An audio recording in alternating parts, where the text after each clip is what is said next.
ఇప్పుడే అందిన వార్త. బీఆర్ఎస్ టాప్ గెలిచిన కీలక నేత రాజీనామా. బీఆర్ఎస్ కు ఊహించని వీక్షకంటూ వార్తలు అయితే వస్తున్నాయండి. దీనికి సంబంధించి వివరాలు చెప్పడానికి వీడియో చేయడం జరుగుతుంది. చాలా మంది వీడియోస్ ఉన్నారు కానీ సబ్స్క్రైబ్ చేసుకోవడం మర్చిపోతున్నారండి. దయచేసి ఛానల్ సబ్స్క్రైబ్ చేసుకొని బెల్ ఐకాన్ ఆల్ పైన ట్యాప్ చేయండి. ఇటువంటి ఇంపార్టెంట్ ఇన్ఫర్మేషన్ మిస్ అవ్వకుండా మీ ఫోన్ నోటిఫికేషన్ రూపంలో వస్తుందండి. చాలా మంది చూస్తున్నారు కానీ లైక్ చేయడం లేదండి. దయచేసి లైక్ చేయండి. ఇటువంటి ఇంపార్టెంట్ ఇన్ఫర్మేషన్ మిత్రులందరికీ తెలుస్తుంది. లోక్సభ ఎన్నికల వేళ బీఆర్ఎస్ కు మరో బిగ్ షాక్ తగిలింది. ఆ పార్టీకి చెందిన Zaheerabad sitting MP B B Patil BRS కు రాజీనామా చేశారు. ఆయన ఢిల్లీలో బీజేపీలో చేరారు. కేంద్ర మంత్రి రాజీవ్ చంద్రశేఖర్, పార్టీ ఇన్ఛార్జ్ తరుణ్ చుగ్, ఎంపీ లక్ష్మణ్ సమక్షంలో చేరారు.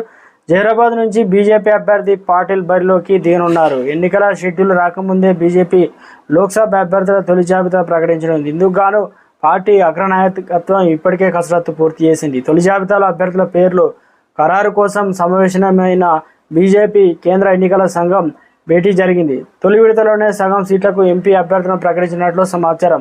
2-3 రోజుల్లో జాబితా విడుదల చేసే అవకాశాలు ఉన్నట్లు పార్టీ వర్గాలు చెబుతున్నాయి.